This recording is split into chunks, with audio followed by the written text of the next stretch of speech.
kaget na kung yung Diyos sa lahat ng lumangayod ka sa lumangayod ka sa yung mahayag ka ng ngayon ko ginawa yung isang banda ng Korean. Pag-isituin ka ng iba na lang kung kulang ka ng nangisimulan ng gagawin ko ng ibigay niya. Ngayon natin kay Diyos ko. Surutan mo, parang damuhin ka ng mga isang sakit. Tandaan ko sa ito, nailit ko ng ibigay ka ng iba na lang.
Ina-acknowledge ko po yung ating kapatid, si Brother Jaime Liwanag and his family po. Welcome po sa ating lunduyan po sa umagang ito. Alam niyo po, napakapalad po natin sa umagang ito sapagkat iniwan po natin ang ating mga bahay. Kung ano man po yung ating pinagkakabalahan, yung ating mga trabaho, upang gampanin po natin ang ating tungkulin sa Panginoon. Gampanin po natin ang ating tungkulin sa napakahalaga Panginoon. po sa ating mga mananampalataya na napakahalaga po sa ating mga mananampalataya pinangingilin po na natin ang araw ng Sabat. ipinangingilin po natin Sa pamamagitan ang po araw ng nito, Sabat. hindi po tayo lumabag. Sa pamamagitan po nito, hindi po tayo lumabag. Basahin po natin dito sa isang kautusan. Jeremiah, Kapitulo. Basahin po natin dito sa Jeremiah, Kapitulo 17, versikulo 22.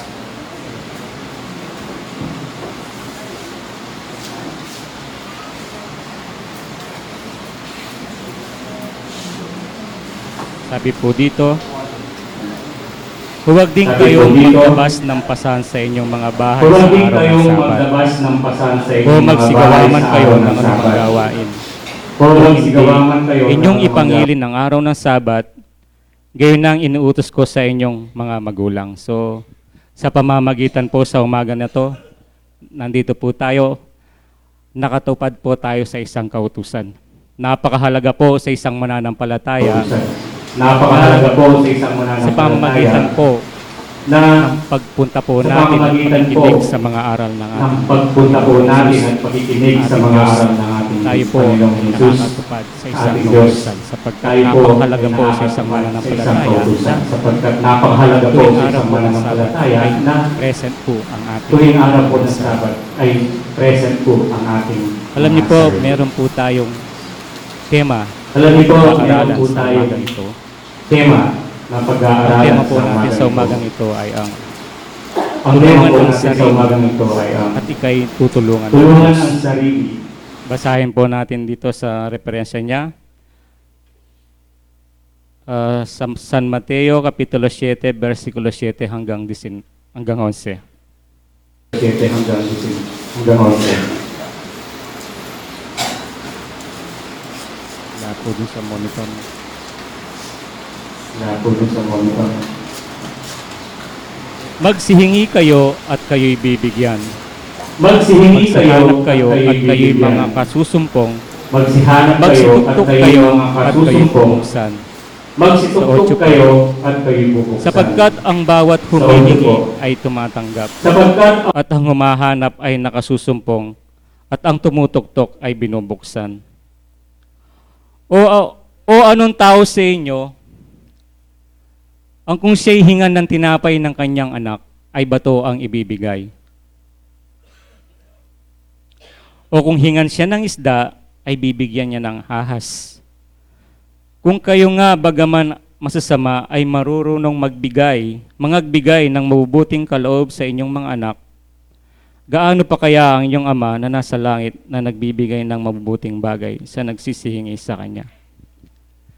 Alam niyo po, ang buhay po ng tao ay napakaraming pagsubok na dinadanas. Alam niyo po, sa pamamagitan ng mga pagsubok na ito, alam niyo po sa pamamagitan ng mga pagsubok na unti-unti ito, po, pinatitibay tayo ng Panginoon. unti-unti po pinatitibay Napakahalaga tayo po ng sa isang Panginoon. tao na dumanas ng kapagsubukan sa Napakahalaga po sa isang tao na Huwag dumanas po ng natin pagsusubukan sisihin ng sa kanyang Panginoon. buhay. Kung dumarating man po yung Huwag po mabibigat na natin pagsubok sisihin sa ng atin, Panginoon kung dumarating man po yung hindi naman mabibigat po na pagsubok sa atin. hindi po natin kakayanan. Sapagkat hindi naman Alam niyo po, sa ibibigay pamamagitan ng kung mga hindi po pagsubok natin na kakayanin. ito, Alam niyo po sa unti-unti po pamamagitan ng mga nagiging pagsubok na matibay ito, ang ating unti-unti po sa nagiging Panginoon. matibay ang ating Kakaroon po tayo ng mga trials sa buhay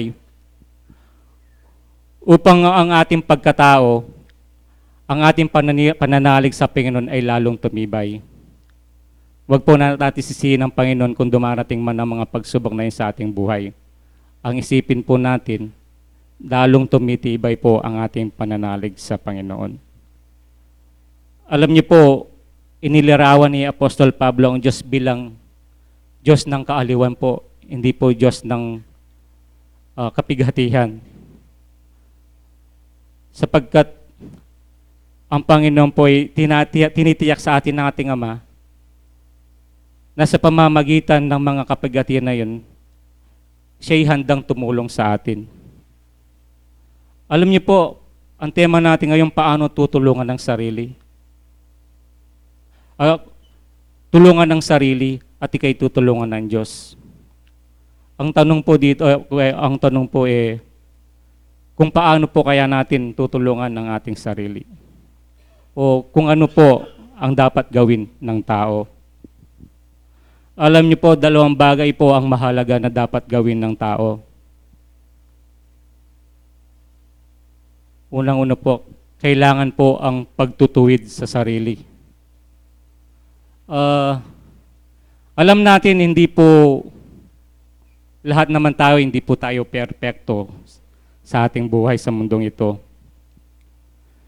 Kung minsan po nakakagawa tayo, o hindi man minsan kadalasan, nakakagawa po tayo ng mga pagkakamali sa ating buhay. Kaya, ibinibigay po sa atin, sa ating mga mananampalataya, kung ano po ang nararapat gawin ng isang mananampalataya.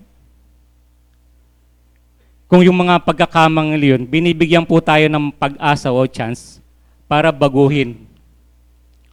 Kapag kasi sinasabing pagtutuwid, kailangan po nating itama kung ano man po yung mga pagkakamaling iyon sa ating buhay. Ikalawa po, disiplina sa sarili. Alam niyo po, sa panahon natin ngayon, ang dami pong nagkakaroon ng karamdaman sa ating mga physical na katawan. Sa mga murang edad po natin, kung minsan nakakaranas na tayo ng mga karamdaman na lubhang nagpapahirap sa atin. Pero nung panahon kayang malalakas pa tayo, nagkaroon po ba tayo ng disiplina sa ating sarili? Kung minsan, nasasabi pa natin sa ating sarili kung bakit tayo pa